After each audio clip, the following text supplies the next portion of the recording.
We begin today the Gemara on Daf Ayin Ches Amud Aleph, the second line from the top of the Yamud. Amar Rav Yehuda, Kohen Gadol ba'almana loike shtayim. A Kohen Gadol that gets married to an almana, and similar would also be a Kohen Hedyot that gets married to a grusha and a halala. These are compared to each other. So you get malchus actually twice for doing this isser. Achas mishum lo yikach. One time the Torah there says lo yikach, which means the isser of marrying, the Kidushin. As we learned already in the beginning of the Masechta, kicha is the term for marriage. And va'achas mishum lo yechalel. And the second time is when he actually has bia, the relation with her. So then there's a isser of lo yechalel that he's desecrating her. So this the second time malchus for that. So the Gemara asks, if you're dividing this way, vilil kinami, then you should get a third time malchus mishum lo yechalel zarai. When he has a relation with his wife, he's not only being mechalaler, but he's actually also being mechalel the zera that's born. The Torah adds the word zarai, that the child that's born becomes a chalal, and the Torah is telling you, alav, do not be mechalel your child that's born. So he should be also chayav malchus for being mechalel the zera. And says the Gemara, you're right, and if Itake would have a zera, he would be chayav malchus a third time for that. But over here, what Rav Yehuda was talking about, b'shaloi gamar biyasei, when the bia, the relation with this woman was just the beginning of the act, and then there's no child that's going to be born from this. Over there, he's chayiv for the Kidushin, and he's chayiv for the what's called hara, the beginning of the bia, a second malchus.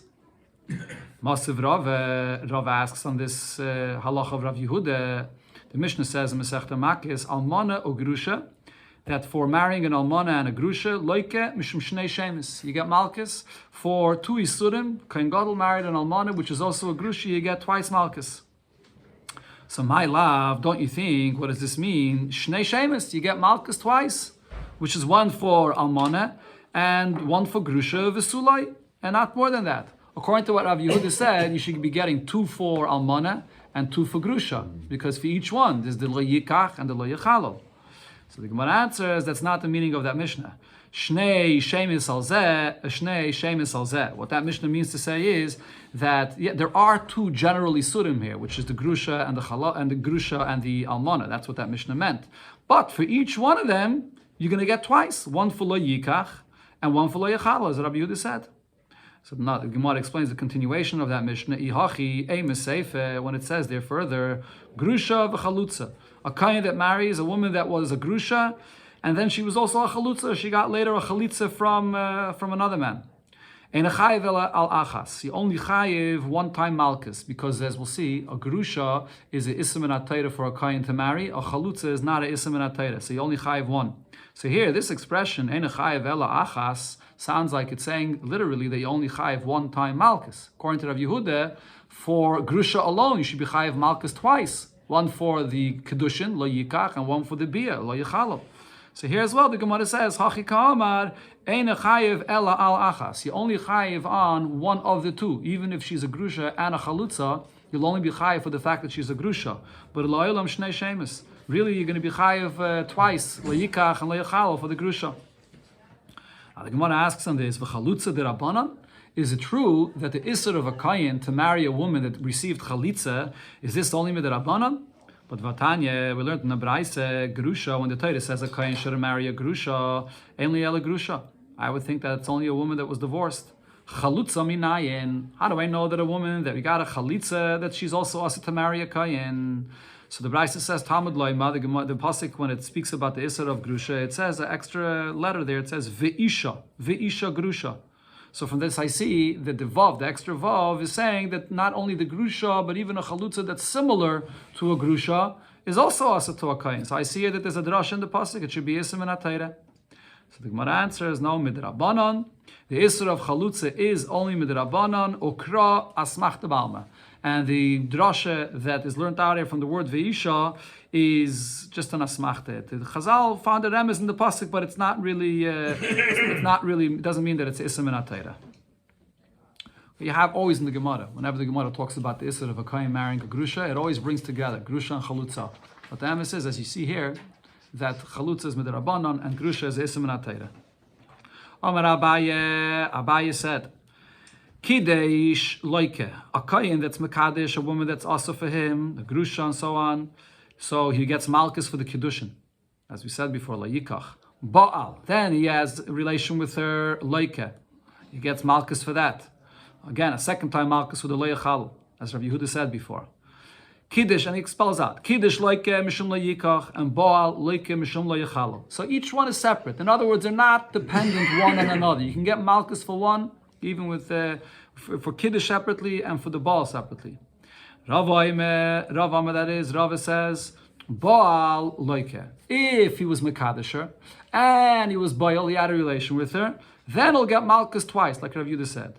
But loy Baal, if he was Mekadesh, this woman that's also for him, but he did Kidushin, but there was no Beila afterwards, ain't loike. There's no malchus at all. So they're connected. It goes together. Mishum d'chsiv lo yikach v'lo yichal. The Torah says, don't be mekadesher and lo yichal, and don't desecrate her. Which means ma tam lo yikach. Why is there isser of Kidushin for this woman that's possible for him?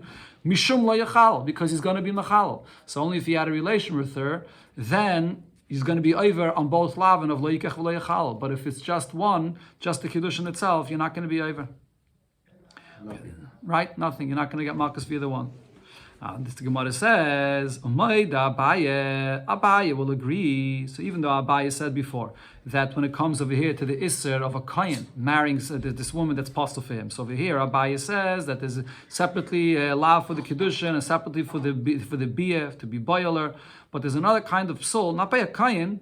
So Abaye would be made b'machzeh grushosai, the Isser of a man to remarry a wife that he divorced and already was married to someone else, that if he now wants to marry her again, so there's an Isser for him to take back his grusha, she'im kiddush, v'loy baal, that if he was mekadesh his grusha, and he was not boil, she'ein aloike, that over there won't be malchus, and even Abaye would be made to this. And why is that? Because what's the expression the pasuk there says about remarrying this grusha? Lekachta liois loy liisha. It doesn't just say lekachta. It starts with saying lekachta, which lekachta means that he's mekadesher. He takes her, he's mekadesher. But then it says liois loy liisha. Omer achmana. The Torah says to be a wife, and the liois loy liisha means bia. So only if he was mekadesher and there was bia as well, then there's going to be malchus. But one without the other, there won't be any malchus. V'haleke. So if he was only mekadesher and he wasn't boil, so then you can't say liois loy liisha. Another thing the Gemara says, Rava will be Maide b'kohen gadol ba'almana. That when a kohen gadol marries an almana, which is not allowed, she'im ba'al v'loy kiddush, that over here, by the kohen gadol marrying an almana, that if he was boiler and he was even without being mekadesher, shaloike, that he does get malchus. V'lo yichal zarei ba'amav omer achmana, because over here, it's by almana where the Torah uses the expression of v'lo yichal zarei ba'amav, that he shouldn't desecrate the child. V'hareu chilul. And if he had the bia and he has the zera, so then he was machalal. So therefore you get malchus just for the bia alone. So even Rava that said that the lo yikach and lo yichalal goes together, that's by the issa of a regular kohen. But by a kohen gadol with an almana, there the Torah writes separately v'lo yichal zarai. So over there I say that you chayiv malchus even just for the bia. Now, both of them will agree, going back to the case of machzeh grushasai, if a person remarries the grusha in a case that he's not allowed, she'im ba'al v'loy kiddush, that before the Gemara spoke about if he was just mekadesher and he wasn't boil her. Now the Gemara speaks about the opposite. What's if he was just boil her and he was never mekadesher? She'ein aloike, that for this there's no malchus. Why? Because derech likuchin asra Torah. The Torah asers only if it's through likuchin, which means a kedushin. Because the lashon of the pasuk is, as the Gemara quoted, lekachta lias leisha. Lekachta means kedushin, kiche. So it has to be both the lekuchen and the bia in order to be chayiv malchus. But you just said before that it could be the kuach. No, it has to be both. Lekachta lias leisha.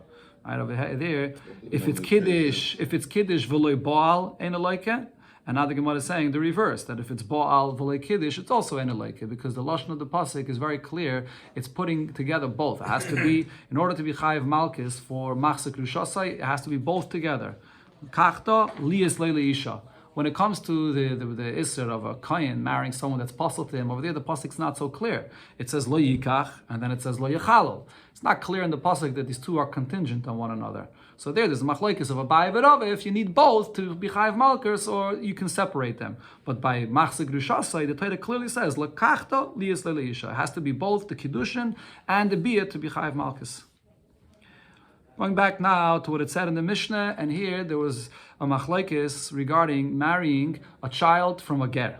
Is a kayin allowed to marry a child born from a ger? So the Mishnah brought the first opinion, Rabbi Yehuda Oime, Bas ger, the daughter of a ger, if the father was a ger, even if the mother is not a ger, Giyaitis, Zachar, is kebas chalal. It's like the daughter of a chalal. Just like the daughter of a chalal is possible to marry a kayin, she becomes a chalala. The same with the daughter of a ger is possible to marry a kayin. So what's the source for this? Tanya Rabbi Yehuda said, Bas ger Zachar, the daughter of a ger, which is a Zachar, is kebas chalal Zachar.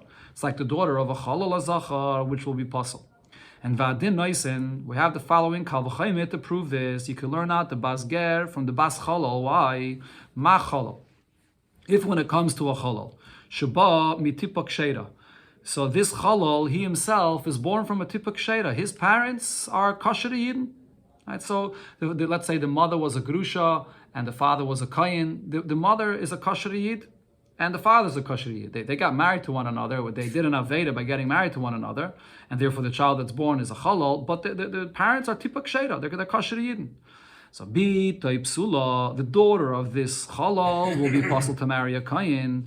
Ger shabami tipa psula, a ger that comes. Who's the ger's parents? The ger's parents are goyim. So the ger's parents are tipa psula. They're parents that are not part of Klal Yisrael. So ein adin, for sure we should say shebitoi psula, that the daughter of this ger should for sure be possible to get married to a kayin. But the Gemara asks on this, you can't learn out, because I'll tell you there's a chesar and there's a certain disadvantage that there is by the chalal. Mala chalal shekein yitzirase ba'aveda. When it comes to the chalal, the whole creation of the chalal is through an aveda. The mother and the father, they got married ba'aveda, so the whole creation of the chalal is ba'aveda. The creation of this ger is not ba'aveda. His parents are goyim, and he was born from his parents which were goyim, but he wasn't created through any aveda. So maybe the daughter of the ger is kosher to marry a kayin. Says the Gemara, kayin gadol ba'almana yechiach. I'll prove to you regarding the kayin gadol that gets married to an almana, she'ein yitzirasei ba'aveda. So over here, the Kohen Gadol that marries the Almana, you can't say that this Kohen Gadol was born with an Aveda. The Almana wasn't born with an Aveda either. These two people, none of them were born with Aveda. And Bitoy Psula, their daughter, that's born from this relation between the Kohen Gadol to the Almana, the daughter is going to be puzzled, even though they weren't born with an Aveda. So same thing regarding this Ger. This Ger, even though his parents were not created by Aveda, nevertheless, the child should be puzzled. But the child was created by Aveda. One second. The Gemara asks, Malakayin Gadol, that's what it asks right now, but by the Kohen Gadol, Ba'almana, how could you learn out the daughter of a ger should be possible to marry a Kohen from a Kohen Gadol that marries an Almana? By a Kohen Gadol that marries an Almana, she came biyasei ba'aveda. Their relationship is ba'aveda. True, the Kohen Gadol himself is not created ba'aveda. The Kohen Gadol is a Kohen Gadol. The Almana is an Almana. She's not created ba'aveda, but their relation, though, the biyah between them is ba'aveda. So therefore, the child that's born from this Kohen Gadol ba'almana is born through an aveda. Right. So what the Gemara is basically saying is you can't learn out a daughter of a ger should be possible to marry a kayin from the daughter of a chalal, because by the case of the chalal, the parents are a tipak sheira. The parents over there are the Gemara said you can't learn out from there because by the chalal, his creation is ba'aveda. The whole existence of the chalal came through an act of an aveda. On the other hand, you can't learn out a bas ger from the almana that gets married to a kohen gadol, because by the almana that got married to the kohen gadol, the bia, the act between them, that's an aveda. By the case of a bas ger, there's no act of any aveda. This ger got married to a woman, and there's no aveda involved over here. So the Gemara says, where am I holding? Cholol yichiach, says the Gemara, so I go back to learning it out from cholol. The chos adin, and now this is what's called a tzad hashave. The Gemara says you can't learn out the daughter of a ger not from the daughter of a chalal separately.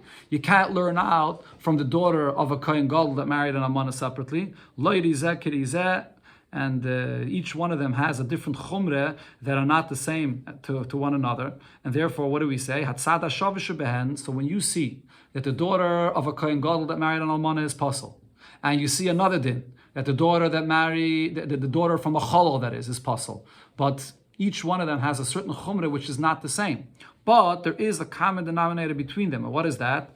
She'einon beroiv akol.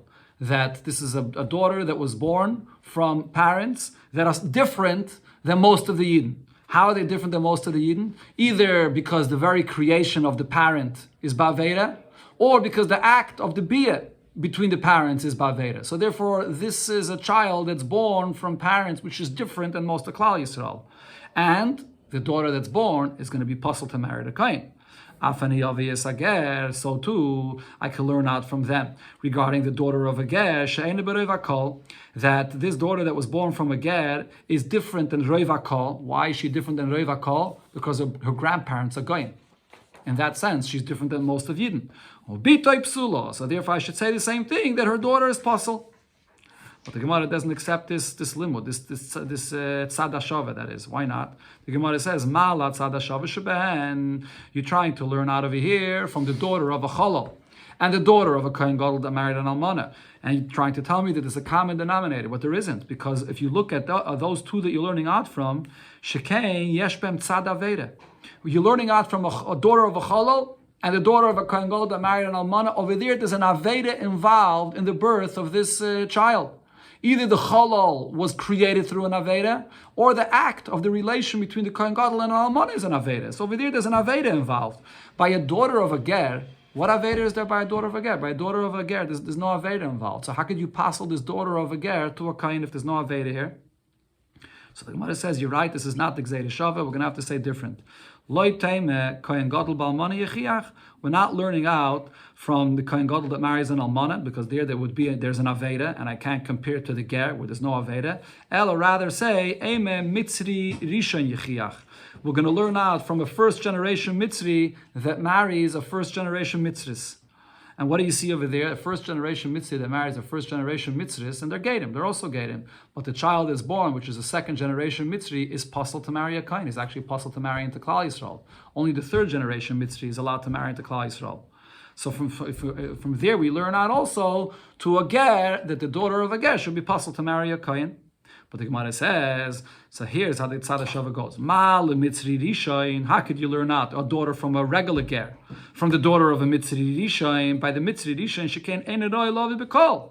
The mitzri rishayin is not roi to marry into Klal Yisrael at all. By a daughter of a regular ger, the ger is allowed to marry into Klal Yisrael. So how can you compare from there? And on that, I'll answer you, cholol yechiach. I'm going to learn out. I can't learn out the daughter of a ger from a mitzri, but instead I'll learn it out from a chalal. But you can't learn out from chalal either, because as the Gemara said before, a chalal is an individual that's created through an aveda. A ger, a daughter of a ger, is not created through an aveda. So you can't learn out a daughter of a ger from a chalal. And again, as we said before, v'chazar adin. So this tzad hashav, if you want to learn out from one, I'll tell you can't. And lo yirizeh kirizeh, the chumrah that each one has is not the same chumrah. So therefore, it's not that chumrah that causes the din. Rather, hatzad hashav shebehen. What is the common denominator of a chalal, the daughter of a chalal that's pasul, and the daughter of a mitzri which is pasul? Shein and berev kol, that they're different than the roiv of Klal Yisrael. Ubitoy psula, and the daughter is pasul. So therefore I say the same thing with the daughter of a ger, that the daughter of a ger is not similar to the rest of Klal Yisrael. Why not? Because the grandparents are goyim. Ubitoy psula, and the daughter is going to be pasul. Now the Gemara asks on this tzad hashava as well, how can you compare mal tzad hashava shebehen shekem paislim bibi yasam? We're learning out from a chalal, and we're learning out from a mitzri. If you look at both a chalal and a mitzri, if a woman has a relation with a chalal or a mitzri, what happens? She becomes pasul to marry a kain. A woman that has a relation with someone that's asa to her, someone that's pasul, it pasels her to marry a kain. So a woman that has a relation with a chalal or a mitzri, she becomes pasul to marry a kain. But a woman that has a relation with a ger, Does that passel her from marrying a kohen? It doesn't passel her from marrying a kohen. So how could you compare the daughter of a ger to the daughter of a mitzri and the daughter of a cholol? So the Gemara says, actually, Rabbi Yehuda ger nami paisel bibi yosai. Rabbi Yehuda actually holds that a woman that has a relation with a ger shall also become pasul to marry a kohen. And how does he know this? And he actually learns it out from the very same Gzeira Shava that we're learning over here. We have this Gzeira Shava of a Cholol and a Mitzri. So up until now, the Gemara is using this not Gzeira Shava, if I say it's Tzada Shava. The Gemara is learning out from a Cholol and a Mitzri, that just like by a Cholol and a Mitzri, the child is pasul to marry a Kohen. So too, regarding a child of a Ger, he'll be pasul or she'll be pasul to marry a kohen.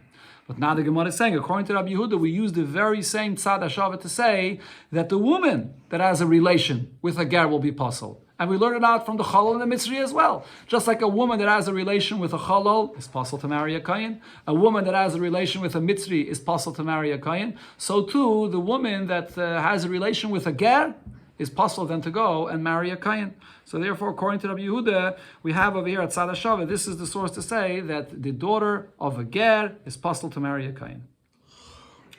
Okay, now the Gemara brings that in the Mishnah there was actually a few opinions about this. Rabbi Eliezer ben Yaakov oim ger, the Gemara said that there's another few opinions about this, and Rashi over here brings the various opinions that there is on this matter. First, let's see one more line over here in the Gemara. The Gemara says, Tanya Rab Shimon ben Yochi Yoime, Rab Shimon ben Yochi says, Giyayres, Pchusa mi bas shalashanim, or Giyayres, so she was Megayer when she was less than 3 years old.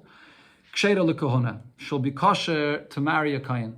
Okay, and the reason is because if she's Megayer less than 3 years old, so even if someone had a relation with this girl at that such a young age, but the besulim that she has, their virginity grows back, and therefore she's now a besula. And so she can get married, she's not a Zaina anymore, because it comes back. So therefore she can marry a Kohen. And he brings the source from this, what you see, the Pasuk says, Shenema v'chol ataf b'noshim hachi lachem. When they came back from the war in Midian, and they brought back men, women, children, so Moshe Rabbeinu tells them, the taf, the little children, that then you could keep alive. So the Gemara understands, what taf are we talking about? We're talking about these taf that are below the age of 3. And if these girls are going to be Megayer, hachi lachem, you can keep them alive, you can get married to them. So the Gemara says, but Pinchas hayimim, who was with them? Who went to fight the war with the Yidden? Pinchas. And Pinchas is a Kohen. And the pasuk is saying, hachi lachem. What does hachi lachem mean? That Pinchas, which is a Kohen, is allowed to marry this girl that came from Midian, that was younger than 3 years old, and that was Megayer. So therefore, Rab Shimon ben Yochi says, as long as the child was Megayer, less than 3 years old, she's allowed to marry a Kohen. The Rabbanan that disagree, the Rabbanan that say that a Giyayris cannot marry a Kohen, hachi lachem, when it says there hachi lachem, what does it mean? La'avadim u'l'shvachos. All it meant is that you can leave these children alive and they'll be for you as slaves, a maidservant, but not for marriage. Because not to marry a Kohen, not Pinchas, which was a Kohen, cannot marry a Giyayris. Okay, so B'kitzur, now here Rashi says, it comes out that we have 4 different opinions regarding a Kohen marrying someone that comes from Gedim. Right, so the first opinion is Rabbi Yehuda. Rabbi Yehuda said, if the father is a ger, you're not allowed to marry the daughter of the father's a ger. If the mother is a giyaitis, then it doesn't matter. It all depends on the father. If the mother is a giyaitis, then the child could marry a kohen. It all depends on the father. That's Rabbi Yehuda. Rabbi Eliezer says that as long as either the father or the mother are not a ger, the daughter can marry a kohen. There has to be at least one parent that's not a ger, and then it's okay. Now Rabbi Yossi in the Mishnah said, even if both parents are gerim, the mother's a geyris, the father's a ger, the child could still marry a kohen. Now here we have Rab Shimon. Rab Shimon goes a step further and says that even this child that's born, and the child herself is a geyris, but as long as she became a ger before she's 3 years old, after she's born, but before she's 3 years old, even this Giyayis herself could marry a Kohen. Those are the 4 opinions here. And now, the Gemara here is going to bring a pasuk where each one of these opinions interprets this pasuk according to his opinion. It says the Gemara of Akula, and all these 4 opinions, Mikra Echad Darshu. They learn it out from this one pasuk over here. This is a pasuk in Yecheskel, actually. Now, it's not in Chumash, but in this pasuk in Yecheskel, you see here these 4 shittas. It says, Almano Grusha Lo Yikochalem Lenoshim, that the Kohen should not marry an almana or a grusha, kiyem besulois mizera beis Yisrael. They should only marry besulois from zera beis Yisrael. Now, what does this term of zera beis Yisrael mean? In some way, zera beis Yisrael seems to be excluding someone that is a ger, someone that doesn't come from zera beis Yisrael. So here, Rabbi Yehuda says as follows: Rabbi Yehuda savar ad deis kol zera mi Yisrael, that you could only marry a child from a ger if kol zera mi Yisrael. Now, what does kol zera mean? So Rashi here explains that there's a zera from the father and there's a zera from the mother. There's the seed from the father and the seed from the mother.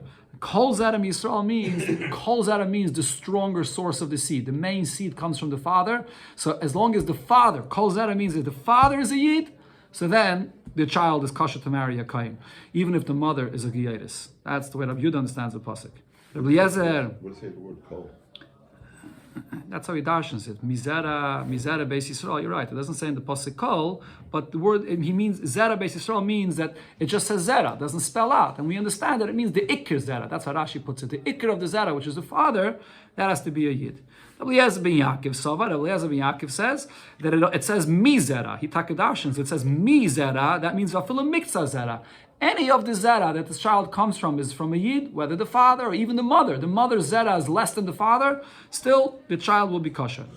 Now, Rabbi Yosi says, Mi shenizru b'Yisrael, that as long as this child was born b'Yisrael, that meaning even if both parents were gating, but it doesn't matter. They were already Megayer. Once they're already Megayer, so this child was born. Once his parents are Yidden, so then the child will be kosher to marry a Kayan. Rabbi Shimon ben Yochi says it goes even further, even regarding this girl herself that was Megayer. Mi shenizru besuleh b'Yisrael. As long as her besulim, her virginity comes back as a yid, she'll be kosher to marry a kayin. So therefore, if she became a geyadis under the age of 3, even if someone had a relation with her at that age, but the nature is that the besulim comes back. So therefore, her besulim comes back when she's a yid, and therefore she'll be kosher to marry a kayin. Amalei Rav Nachman said to Rav, this is going on this pasuk over here that we just quoted. You take a look here in the bottom, at least in this Gemara, they quote the entire pasuk here on the side. So the pasuk starts off saying, as was quoted, the Almana grusha la yikcholem lenashim ki besulas mizera beis Yisrael. So the first part of the pasuk says that you should not marry not an almana, not a grusha. But in the second half of the pasuk, it says right away, v'ha almana ashetia almana mikayin yikachu. That an almana you could marry. So the Gemara here is going to ask, there's a clear contradiction in this pasuk. Hi Kra, what's going on over here? This pasuk, Reishe b'kayin gadol. The first part of the pasuk seems to be talking about a kayin gadol because it says that a kayin should not marry not an almana, not a grusha. That's the halacha of the kayin gadol. And the sefer b'kayin hedyot. The second half of the pasuk is talking about a kayin hedyot because in the second half of the pasuk it says that you can marry an almana. That's the halacha of a kayin hedyot. He's not allowed to marry a grusha, but he's allowed to marry an almana. Amalei, so he said to him, Rav Nachman said, you're right, true. And ukasav kra hachi. And that's how the Torah, so he asked him, that is, the kasav kra hachi, is the Torah right this way? The first part of the pasuk is talking about one Inyan, about the Kohen Gadol. The second part of the pasuk is talking about a Kohen Hedyot. Amalei, so Rav Nachman said, sometimes a pasuk writes in a way that you have to divide the first and the second half of the pasuk. And he brings him another pasuk where you see this. The pasuk says, V'ner Elokim, the light of Hashem, Terem Yichbe, before it was extinguished. This refers to when Eli HaKohen passed away. Shmuel Sheichev Be'echel Hashem. And Shmuel, a Navi, is lying in the house of Hashem, and Shmuel became a Navi. The Gemara brought this before. Ba Shemesh, V'zarach HaShemesh, that is when Eli passes away, so the light of Shmuel comes up. So if you read the simple pshat of the pasuk, it sounds like when it says here, Heichel Hashem, it's saying that Eli passes away, and Shmuel was lying there. Where was he lying? He was lying in the Heichel in the Beis HaMikdash. But the Gemara asks, you can't read this pasuk together because you're not even allowed to sit in the azara unless you're a king from David that comes from David HaMelech. For sure, you're not allowed to lie there. How would the pasuk say that Shmuel was lying there? Ella, you have to divide this pasuk. When it says the words Behechel Hashem, it's going on the first part of the pasuk. That the Eli HaKohen, which was Behechel Hashem, his light was extinguished. And then a Shmuel Sheichev, Shmuel was lying b'Mekayma, wherever he was, in his place, not over there Behechel Hashem. So just like you have to divide that pasuk over here as well, you have to divide this pasuk. The first half of the pasuk is talking about a Kohen Gadol, and the second half is talking about a Kohen Hedyot. Now the Gemara explains another detail in this pasuk. The lashon of the pasuk is when it says that a kohen is allowed to marry an almana. It says v'ha almana ashetia almana mi kohen. This almana, and who's she an almana from? She's an almana from a kohen. Her husband was a kohen, and the husband died, and now she's an almana. Yikachu.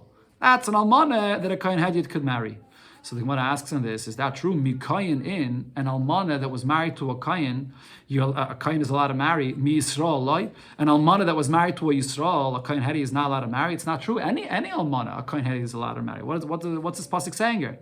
So the Gemara has two pshatim for this. Hachi kamar. This is what the pasuk is saying. One pshat is mikayin yikachu. The word mikayin yikachu means to say mishar kohenim yikachu. The other kohenim, meaning not the kohen gadol, they're allowed to marry this almana. That's what the pasuk is saying here. The first part of the pasuk is speaking about the kohen gadol that's not allowed to marry the almana. The second half of the pasuk is saying mi kohen from the other kohenim besides the kohen gadol, they can marry this almana. Tanyanami, this is what we learned in the Braisa, Hachi as well in the Braisa. Mikayin yikachu. What does mikayin yikachu mean? Mishar kayinim yikachu. From the other kayinim, not the kayin gadol, they can marry this almana. It's one pshat. Rabbi Yehuda says another pshat. Menamesiyim lekohona yikachu. What the pasuk is saying over here is the almana of a person that his daughter could marry a kayin. His wife could also marry a kohen. What does this mean? So what's this drasha going on? So Rabbi Yehuda is the shitta that we already had before here on Amud Aleph. Rabbi Yehuda l'taimei. Rabbi Yehuda explains this pasuk according to his reasoning, and this is regarding a ger, the daughter of a ger and the wife of a ger. Damar, what did Rabbi Yehuda say? Bas ger zachar kebas chalal zachar. The daughter of a ger is the same like the daughter of a chalal, and that is that she can't marry a kohen. And what does he say? If you can marry the daughter, you can marry the wife of this man as well. But if you can't marry the daughter, like in this case, if it's the daughter of a ger, and you can't marry the daughter, you can't marry the wife of a ger as well. As the Gemara said in Amud Aleph, you learn out from a tzad hashave that both the daughter of a ger and the wife of a ger, which became an almana now, cannot marry a kohen, and that's what the pasuk is saying over here. Only if it's from someone that mi kohen, that a kohen is allowed to marry the daughter, then the kohen is allowed to marry the almana of this man as well, but not the almana of a ger. Can't marry a kohen. That's Rabbi Yehuda's shitta. So the opinion of the Mishnah that was the most lenient was Rabbi Yosi av ger shenasi geyeris, a daughter, both parents are gated, the daughter could marry a kohen. We pass like Rabbi Yosi that the daughter of both parents gave could marry a kohen. We pass like Rabbi Yosi. But the Gemara says from after the Beis Hamikdash was destroyed, the kohenim were noyeg a chumrah for themselves. Rabbi Eliezer ben Yaakov, like the opinion of Rabbi Eliezer ben Yaakov. What did Rabbi Eliezer ben Yaakov say? That you have to have at least one parent should be a Yisrael. Whether the mother should be a Yisrael, only then could the child marry a kohen. But it's not me'ikar adin. This was a chumrah that the kohenim would do. Amar Rav Nachman, Amali Hune, Rav Hune told me, Bali Malech, if a kohen comes and asks a shaila whether he's allowed to marry a daughter of a ger, Maidim like Rabbi Eliezer ben Yaakov. We tell him that he should do like Rabbi Eliezer ben Yaakov, that as long as one parent is a Yisrael, he can marry a kohen. The child, that is, could marry this kohen. But Nasa, if a daughter from both parents gave him, married a kohen, we're not going to take her out of this marriage. B'diavad, once she's married, she can stay married to the kohen. Rabbi Yosi, like Rabbi Yosi said, because me'ikar adin, we pass on like Rabbi Yosi that both parents could be gedim and the child could marry a kohen. A man comes along and says, here, this child is a mamzer. He wasn't born from me and my wife. He says, this child, my wife was pregnant from someone else that was mizana with her, and therefore this child is a mamzer. Ein an eman. He's not believed to passel his child, to say that he's a mamzer. Not only that, even if both parents, the father and mother, are both saying regarding a pregnancy that this fetus here is a mamzer who einam nemanim. They're not believed to say that this mu'beres, that she's pregnant with a mamzer. Rabbi Yehuda says regarding both cases in the Mishnah, whether the father is saying it, whether the father and mother are saying this, nemanim, they are believed to say that the child is a mamzer. So the Gemara explains the first part of the Mishnah. My vafile, or actually it goes into the second part of the Mishnah. My vafile shneim. What's the chiddush over here when both the father and the mother are saying that the child is a mamzer, that they're not believed? Why is that more of a chiddush than the first case where only the father is saying that the child is a mamzer? So the Gemara explains, Loi mi baya kama. This is a much bigger chiddush here, because Loi mi baya iu, needless to say, if the father comes and says that this child is a mamzer, so we don't believe the father. Why is that needless to say? Because the lekimle. The father can't know for sure. When he sees his wife is pregnant, he can't know for sure who she's pregnant from him or maybe from someone else. Ella afile ihi the kimla, even the mother, she knows who she's pregnant from. Nevertheless, loy mehemna, she's not going to believe to say that the child that she's pregnant with is a mamzer. Now there's another chiddush over here in the second case of the Mishnah. V'loy mi baya, in the first case of the Mishnah, it was talking about the child that was already born. And the father is not believed to say regarding this child that he's a mamzer. In the second part of the Mishnah, it said that it's talking about a woman that's still pregnant. Not only in the first case of the Mishnah, where the child is already born. Once the child is born, he has a chazakah, he has a status of kashrus, that he's born from kosher parents. So over there we say that the father is not believed to say that the child is a mamzer. The loy mehamni, he's not believed, not the father, not the mother. Elafilo ubernami, even the mother that's still pregnant, so the child wasn't born yet. The less the chazakah the kashrus. There is no status of kashrus that he has because he wasn't born yet. Nevertheless, the Tanakama holds loy mehemni, the father and the mother are not believed to say that the child is a mamzer. Rabbi Yehuda and Amanim, however, Rabbi Yehuda says that the father and the mother are believed to say this. Kedetanya, as we learned in the Brayso, so we had this before already. What's the source for this? The pasuk says yakir, yakirenu. What yakir over there? The pasuk is talking about when they're a b'chayr. You have a person has two wives, and you have to know who the b'chayr is.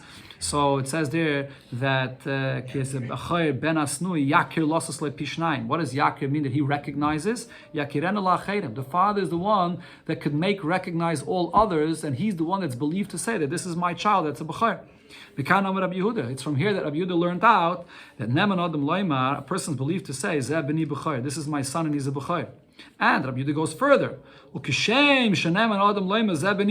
Just like a father is believed to say a positive thing, that this is my child, it's a b'chayr. He can come and say a psul on his child, that this child is a ben grusha or a ben chalutza, or regarding what we said here in our Mishnah, a father is believed to say that his child is a mamzer.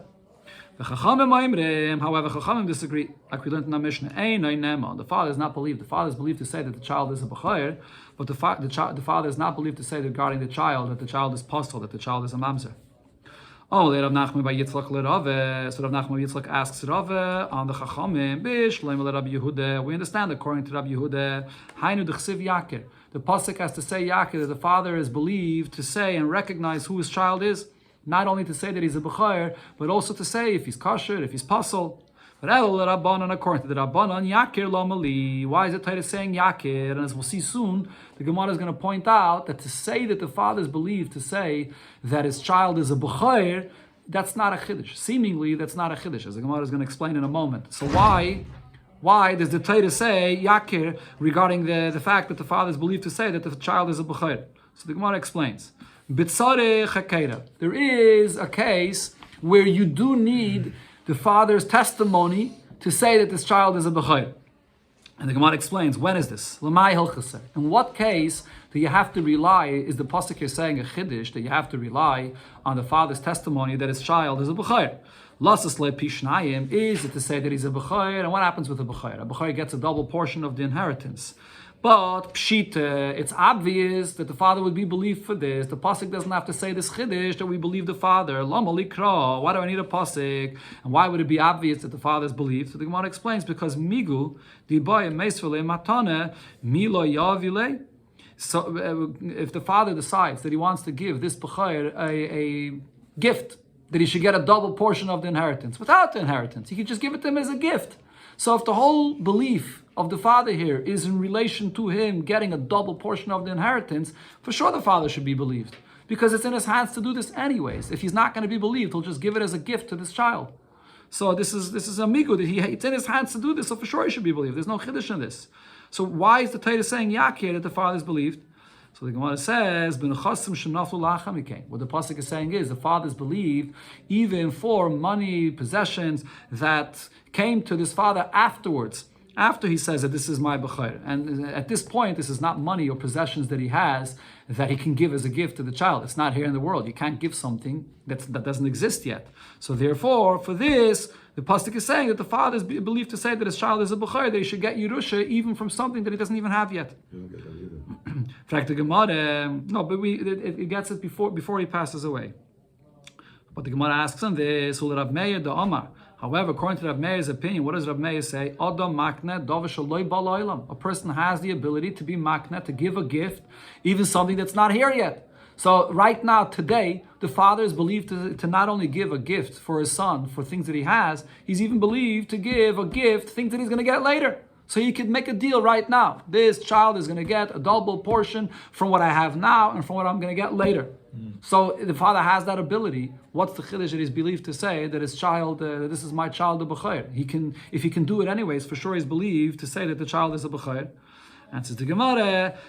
Again, so the question is, Yakir lo mali. Why? What's the chiddush that the father is believed? Answers the Gemara. Shenaflu loy kishehu gaisis. If he gets monies, possessions, when he's a geisis, when he's about to pass away. A geisis, a person that's about to pass away, does not have the ability to give a gift to his child. Ashi says that a geisis doesn't have the ability to give a gift. Taisus over here says maybe a geisis does have the ability to give a gift to a child, but that's only if it's a geisis could talk. If it's a geisis that's mamish about to die and he can't open his mouth, he can't talk. So the possessions that he gets at that moment, somehow this father got some Yerusha at that moment, he can't give that to his child. And it's those possessions that the pasuk is saying he does not have the ability to give it as a gift to his child, but he's still believed to say that his child is a b'chayr and the child will yashin it. Now she explains over here, the Gemara says specifically geisis. The Gemara does not say regarding any possessions that the father would get after he passes away, because after a person passes away, whatever else comes into his possession, it's too late. A b'chayr only gets a double portion from what he had when he was alive, not what he gets from after he passed away. So therefore the Gemara says, dafka the case of geisis, that the father is believed to say that the child will get a double portion from what he got at that point.